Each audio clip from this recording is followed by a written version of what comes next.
Hello everyone, this is Sarang, and in this video I am going to talk about LeNet, convolutional neural networks.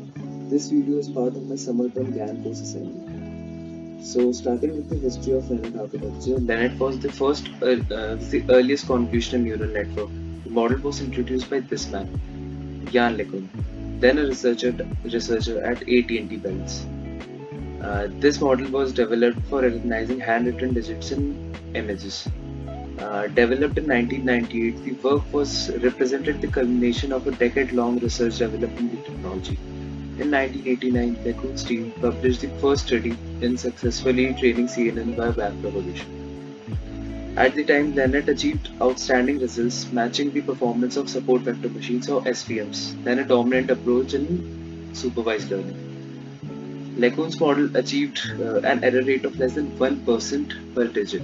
LeNet was eventually adapted to recognizing digits for processing data in bank deposits and ATM machines for bank checks.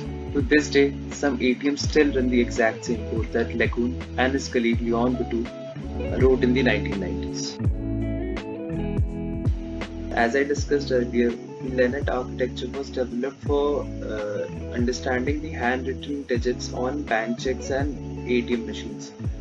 So as you can see, since the 90s, back in the 90s, the processing power was quite weak on commercial computers, and GPUs were not invented at that time. Hence, it was necessary to develop a model that could work on low dimensity or low images with low dimensions. Hence LeNet was developed especially for small images. Like for our project, we will be considering images of 28 by 28 image. So, coming to a brief introduction of the LeNet architecture, it consists of two parts: the convolutional encoder, consisting of two convolution layers, and the dense block, consisting of three fully connected layers.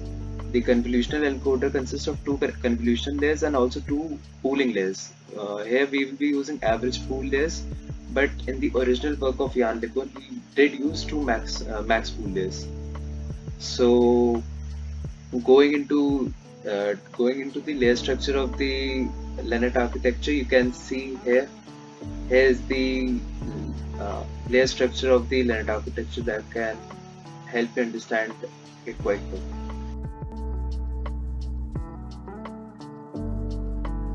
So now that we have a rudimentary knowledge about all the seven layers in the architecture, let us understand what these seven layers do in tandem with each other to give us the output image. So first of all, we have the input image of 28 cross 28. Now the architecture undergoes two separate blocks. First block is the convolutional encoder part, where four convolution operations go. We undergo four convolution operations. There are two convolution layers and two pooling layers, followed by the dense block layer consisting of three fully connected layers. So before we move on to the convolution part, let us understand how the convolution process works. So, before going into the working of the convolution layer, let us understand a formula that is going to be crucial there. So, the formula is n minus 2p minus k divided by s plus 1. So, here n, so n describes the dimension of the image, the dimension of the image. P here describes the padding of the image, which in our case would be 0. K is the dimension of the kernel, which you can see here has been described in every of these layers, in all of these layers. And S being the stride is the part that is mentioned like here.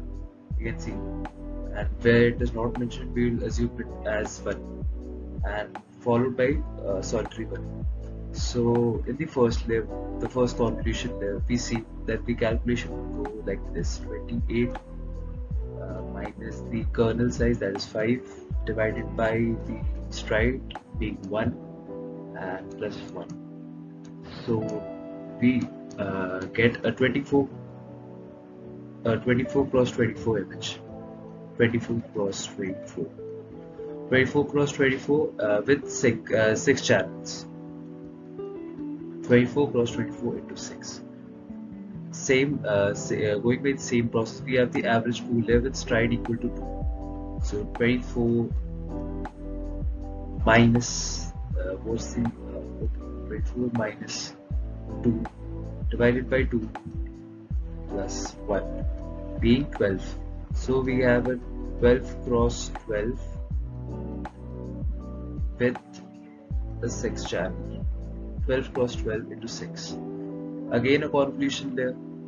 So 12 minus 5 divided by 1, stride being 1 here, plus 1 equal to 8 into 8, and see the channels have been increased to 16. And the next pooling layer, we again go through the same operation. 8 minus 2, stride being 2 here this time, plus 1. So 4 cross 4 into 16. So we understand after the convolutional block, we have a 4 cross 4 into 16 image here, right? But the problem being, after we enter into the fully connected layer, it becomes a classification problem. So we cannot process a 2D data into a classification image. We need a 1D vector or tensor. So multiplying this 4 into 4 into 16 gives us 256. So 256 are the number of pixels that will be going to the first fully connected layer. 256 goes to the first fully connected layer here. So there are 120 neurons that are processing 256 pixels. They themselves undergo the low amount of pixels in the next fully connected layer, that is 84. This further undergoes 10 neurons in the last fully connected layer. Here 10 neurons specify the probability of a number being from 0 to 1. So all of the numbers have been mapped to a certain neuron that gives us the probability of all the numbers being a digit themselves. So after that we get the final output that gives us the required digit or the probability of it being a certain digit.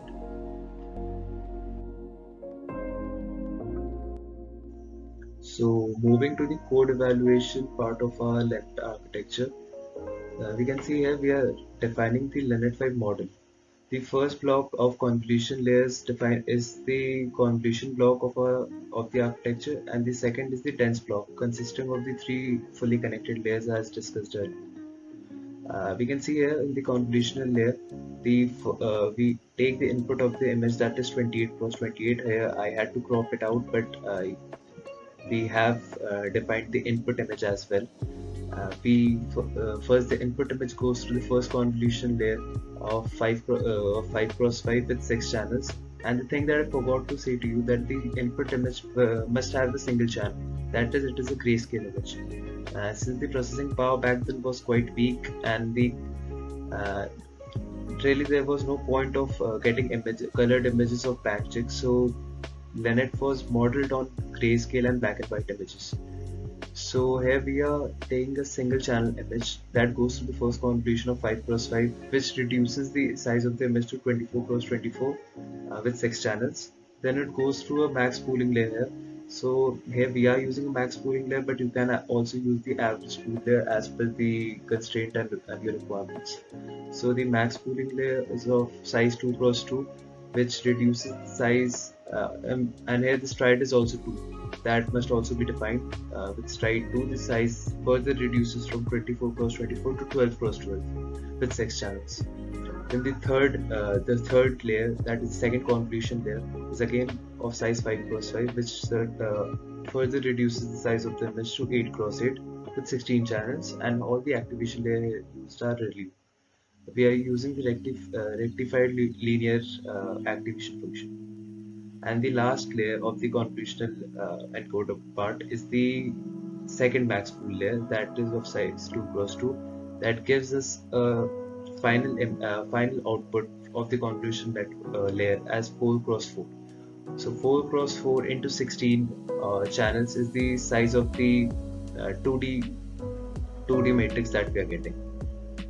So the problem that we are finding ourselves in is the after we are exiting the convolution layer, we must go to the fully connected layer. And once we enter the fully connected layer, it becomes a classification problem. That what is the probability of the digit being a certain digit, of that uh, figure being a certain digit. So for that, we must flatten that flatten that matrix into a single array or single tensor. So this is the function of flatten.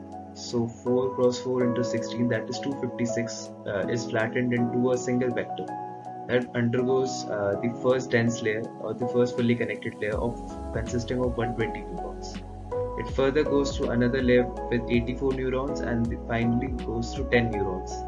And the first two activation functions here were ReLU and the last being softmax, because the last fully connected layer gives a probability, serves a probability from 0 to 9 of that digit being from 0 to 9. We get 10 separate classes of a certain digit, of a certain figure being a certain digit. So it maps, we can imagine it as a map. If you are familiar with the C++ model, we are mapping each of the digit to each of the figure to a certain digit here. That's why there are 10 neurons here. So that concludes the code evaluation of this model.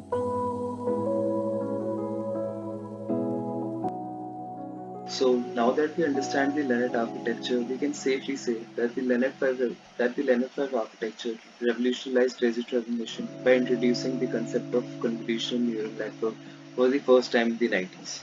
Its success showcased the potential for deep learning for computer vision tasks and inspired subsequent research models and architectures. LeNet-5 LeNet-5 remains a landmark model in the field of artificial intelligence and serves as foundation for modern CNN architectures and models. Thank you.